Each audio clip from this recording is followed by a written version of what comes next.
Grant County Sheriff's Office. Were you able to get a description of the investigation? Hi, can you hear me, sir? Yeah, I can hear you. Hi, I'm calling. I'm right on the corner of Main Street by Moonflower, and we're driving by, and I'd like to report a domestic dispute. Florida with the white van, Florida license plate, white land, gentleman, Where's it at? 5'6", beard. They just drove off. They're going down Main Street. They made a right onto Main Street from Moonflower. Or what were they doing? Cooperative, but what'd you say? What were they doing?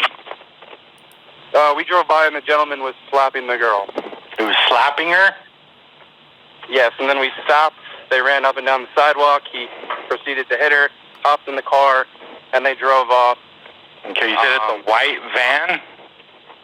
White van. I can give you the license plate if you give me 1 sec. I took a picture of it. What kind of white van? Like a big one? It was a smaller van with the license plate of, it was white, Florida license plate QFC G03. The make was a Ford, model was Transit, black ladder on the passenger side. Black ladder, passenger side. White Ford Transit. White Ford Transit. Okay, what's your name?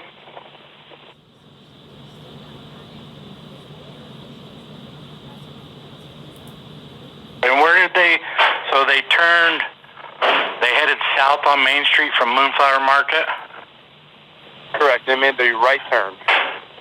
Oh, so they went north? North, yes, sorry, I'm not from around here. Okay, so you're right there by the post office? Right across the street, yep. Okay, and when they turned onto Main Street, they went right or left? Right. Right, so they went north. North on Main. All right, I will let somebody know. Thank you. Yeah, no worries. Bye. Thanks. Video the nation saw of Gabby and Brian was the smiles and the hugs and the highly produced video they put out on YouTube tracking their journey across the country at all these national parks. And that trip ending with a body which could be hers found in Wyoming. Now that is a big development yesterday, of course, but tonight we're able to fill in more blanks on this timeline as to what happened and where we go from here. Let's go back to News Channel 8 with Walt Buteau. He has the very latest on the timeline. And Walt, what have you learned tonight? Josh, one of the newest developments we learned tonight involves a search warrant we obtained for a hard drive that's part of a busy week for local investigators, but only 7 days ago. Petito's parents were still hopeful she would come home alive. Do we love her? It was 1 week ago when Gabby Petito's mother, Nicole Schmidt, made a tearful plea to help find her daughter. As a mom, I had concerns for my daughter going on a road trip. On Tuesday, a search warrant was executed for Petito's van that was driven to Florida by Laundrie. Inside, police found an external hard drive, according to the document. Wednesday, police requested a warrant to search the device, citing probable cause relative to a missing endangered person statute. The document also includes details of an August 27th text to Schmidt from her daughter that read, quote, "Can you help Stan? I just keep getting his voicemails and missed calls."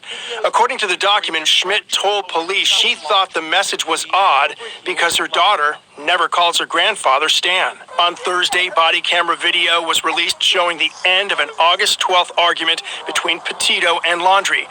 Back in Northport on that day, the police chief said he knew where Laundrie was, but by Friday night, police entered his home and reported his parents said they had not seen him since last Tuesday. Saturday, a 2-day search for Laundrie began in Carlton Reserve. On Sunday, during a search in Wyoming, the body of a woman fitting Petito's description was found. That brings us to this morning, when the FBI executed a search warrant on Laundrie's home. Now, the search warrant, not involving the FBI, also reveals new details about Petito's phone. According to investigators, the device had not been on since about the first day of September. That is around the time Laundrie returned home to Florida without his fiancée. Yeah, Walt, these documents you obtained, pretty fascinating. It gives us a peek inside kind of what was going on here. Was there any more to those documents about the police's concern for Petito at all? Police made their case to the judge for the warrant by reflecting on the Laundrie family not cooperating and also expressed concerns about Petito's mental state, pointing out, quote, circumstances related to her mental health and saying there was probable cause to believe she was unable to, quote, care for herself, Josh. Just a huge puzzle, and all these pieces keep rolling in, and we're trying to piece it together. All right, Walt Buteau live for us back at News Channel 8. Thanks so much for that update. Ian, on your side, we'll keep you up to date, of course, on all the developments in the Gabby Petito case. We have an entire section dedicated to the case on WFLA.com. We encourage